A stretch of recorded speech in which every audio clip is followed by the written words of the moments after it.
Hi, this is Lily with the brand new Handsome Nerd Network. I'm here at IPL5 in Las Vegas, and I'm so honored to be in presence of Axeltoss and his father, Al Rodriguez.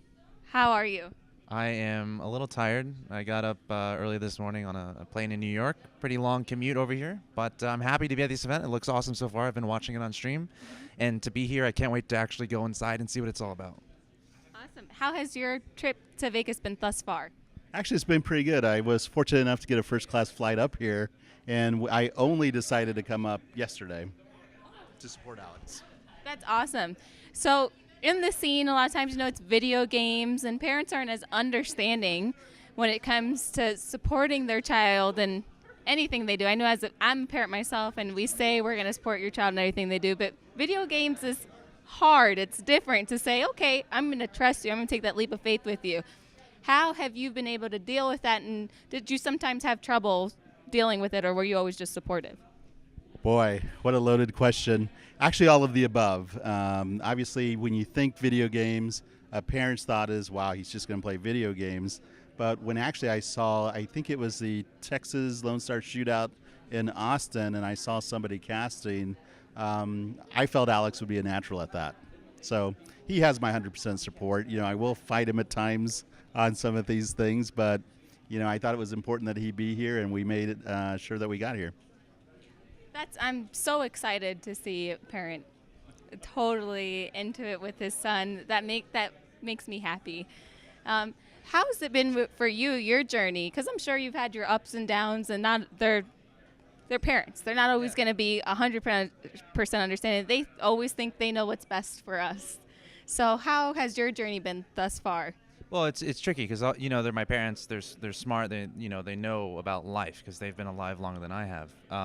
And for me, when I first started doing it, to kind of justify what I was doing, it really was tricky. So I could, when they were a little bit hesitant as I was getting into it, and I completely understand that because I was literally in my room on weekends, commentating in front of 20 people. My mom would bring me a plated dinner while I was casting, and then I have to eat it in between breaks and stuff. So, and of course I wasn't making any money off of it. I wasn't, I wasn't catering to a lot of people. So it was pretty challenging, not only justifying it to myself, but obviously justifying it to them, because at the end of the day, they're the ones, putting the roof over my head, giving me food, paying for my school, kind of a thing. So it was tricky, but in the end, I guess it kind of worked out. I'm really proud for you, and I'm really excited. If you didn't already know, Axeltoss is hired by MLG, and I'm sure that was MLG and IPL. Either name is such an honor to work for them. How did you feel the moment you found out that you were going to be working for MLG? That might be a good question for him too. It's tricky because there's this phase when you're kind of on the edge of being something or being someone or taking that next step to the next level, and you're trying to weigh out your options, and then you have school and you have a year left of school, and it's it's a really tricky progress. So while I did get I got my offer or whatever, I would love to say I was ecstatic, but in the back of my mind I'm I have school. I got a year left of school. So it was a really tricky decision for me. But obviously, after it was all said and done, everything was signed, and all, it honestly never really hit me. But then it's I'm so thankful, and I put a lot of work. I put a lot of work into it, and to see it finally working out. I mean, I feel like MLG is one of the, if not the best company in esports right now to actually work for. I just feel so privileged that they gave me the opportunities that they gave me, and that it was able to work out. And I'm so sorry. Are you from Texas? I believe you're from Texas. Okay, just wanted to double check from my memory bank. Your son's living with you in Texas, and then he's going to make this huge move to Manhattan. And I know Texas is more of a small town feel. How did you feel about your son moving and going on and actually being a professional in what he's been working so hard at? Well, it's interesting. There's two versions of the story. The story I tell my friends, and the story that actually happened with Axel, in that Axeltoss. Sorry. Branding is very important. Okay. Or Alex. Or Alex. Okay. You know what? When I talk to him, he is he's of age. He's 22 years old. He can make his decisions. And we did talk about it, and we did have an adult conversation. But in the back of my mind, I was like, and I probably have never told him this, but it's like, you got to go for it. I mean, here's an opportunity. Here's something that I see, like my analogy I give my friends when I'm talking to them about, it's like World Series of Poker. You see that everywhere right now. Where was that 10 years ago? And that's where I see where esports is right now. And I said, you know what? If he is getting in right now at this level, the things that I see going on, the number of people that are at these events are absolutely amazing. The support you guys are giving to one another. Back in my mind, I'm going, this is an amazing opportunity for him. But person to person, I still have to be the parent. You've got a year of school. You've got to finish school.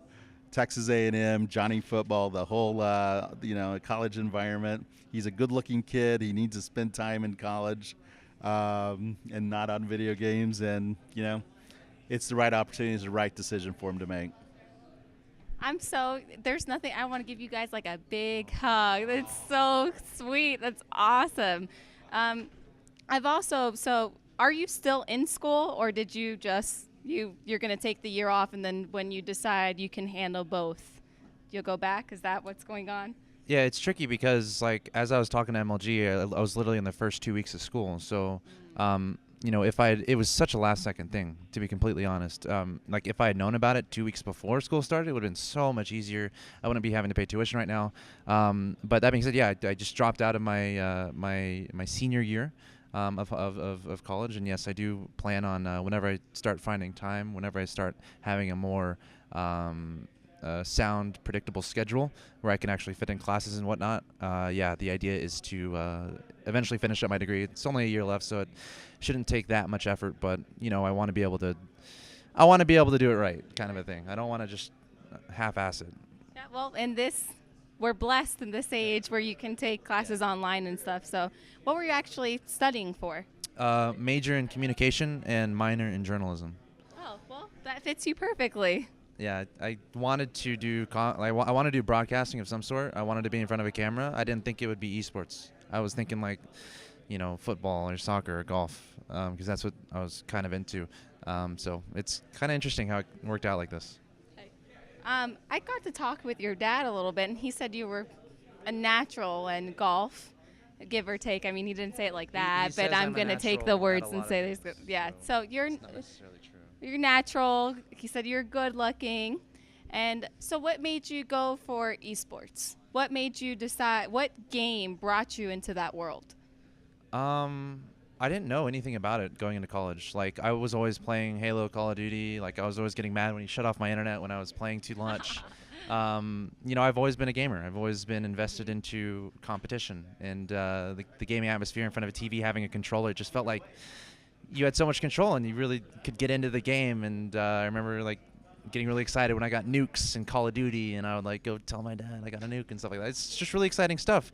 But I had no idea there was actually an esports scene behind that. And once I got into college, my roommate he said, hey, why don't you try out StarCraft 2?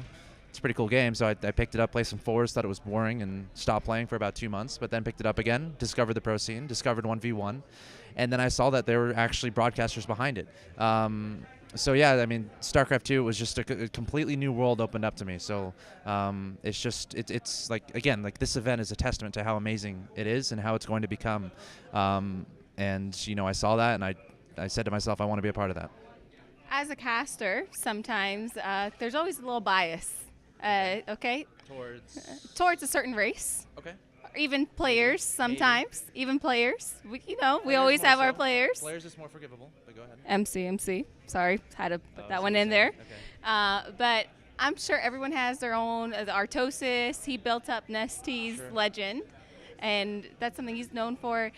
Do you have a certain race that you think's OP, or do you play a certain race and you think that it's underpowered? How does that play into your casting? I try to separate it as much as possible. I am a Protoss player. I am like a High Masters Protoss player. That's like my main. But I do play Zerg and Terran. I'm Master Zerg player. Terran I haven't played as much of. But as a caster, I feel like it's my job to put forward as much information as possible about all the races. And if I'm starting to lean a little bit more towards the Protoss, then I'm not necessarily doing my job. But then again, like, I'm in a pretty unique situation, a pretty privileged situation as far as my regular co-caster is Axeltoss. And he's like, he knows everything about everything, which is really nice utility for me to have. So for me, not a lot of bias comes into play, to be completely honest. My main goal is just to try to make the game as exciting as possible, to tell a story, to tell the story I know and love about the game of StarCraft 2 to the people watching, and to try to bring in as many new viewers as possible. So as far as bias, I really don't think that necessarily exists when I cast, or at least I really try hard for it not to exist. But on the other side of the coin, it's like when you're in front of a live audience and there's a clear bias in the audience where they're like just going crazy for a certain player. When you're commentating and you can hear that, that kind of fuels you. So I don't know if that's bias on my part or the crowd's part, but like I do try to base my casting off of what the crowd is feeling to try to hype them up even more, kind of a thing. But yeah, as far as bias is concerned, I really try as hard as I can to eliminate that from my casting. You know what I think it's funny? The majority of the casters tend to be Protoss. I want to research more into that. It seems like the majority of you guys are Protoss. As a dad, how do you keep up with the scene, or how do you deal with it? Or because I'm sure you want to be interested in what your son's doing. So how are you learning the game as a newbie, as we would call you, or a noob? How are you dealing with it, or how do you keep up with it? Boy, Alex won't let me around unless I try to keep up with it. So it's interesting. I am involved. I do follow the streams. I do watch what the other casters are doing. I do watch what he is doing. I think that from my perspective, I try to give him my insight as a newbie, if we can use that word, because I think if he is trying to get more of an audience, he needs to be marketing to someone like myself or casting to someone like myself. And here's what I see, and here's my perspective. And hopefully he'll take it. He may or may not. He's smart enough to decide what's appropriate to take. But, I do have a little bit of knowledge. We had a couple of pro-casters stay with us in our Houston home for a week. Baby Knight and Todd stayed with us for a week, and so they gave me a lot more information as well. So I try. I will support him as much as I can, to the point that I have knowledge that I can help him. Have you ever tried playing StarCraft at all? I know. I have to ask. No. No? I've thought about it, but it looks so complex. And just, as far as typing and speed and stuff, no. One day I will. But Alex will tell you my schedule is probably, I travel 90% of my time. So it's hard to find time out to do that. They have Wi-Fi on aircrafts now. I'm just saying. I'm just saying. My flights are too short. Well, I want to thank you guys for giving me your time. I know you're on vacation. You just really want to watch, but I really appreciate it. Would you like to give any shout-outs before we wrap up? Yeah, shout out to MLG, Major League Gaming. Of course, they are my employer. Really thankful for the opportunities they give me. And tune into the Tournament of Champions. It's coming up this upcoming Monday, December 3rd. Lots of probably the best players in the world involved with that. And that's going to be proceeding until the end of December. Of course, me and Axeltoss will be bringing you coverage at MajorLeagueGaming.com. Of course, shout out to my team, Root Gaming, and all their sponsors, Das Keyboard, Rush Order Tees, Aver Media, and I think we had one more.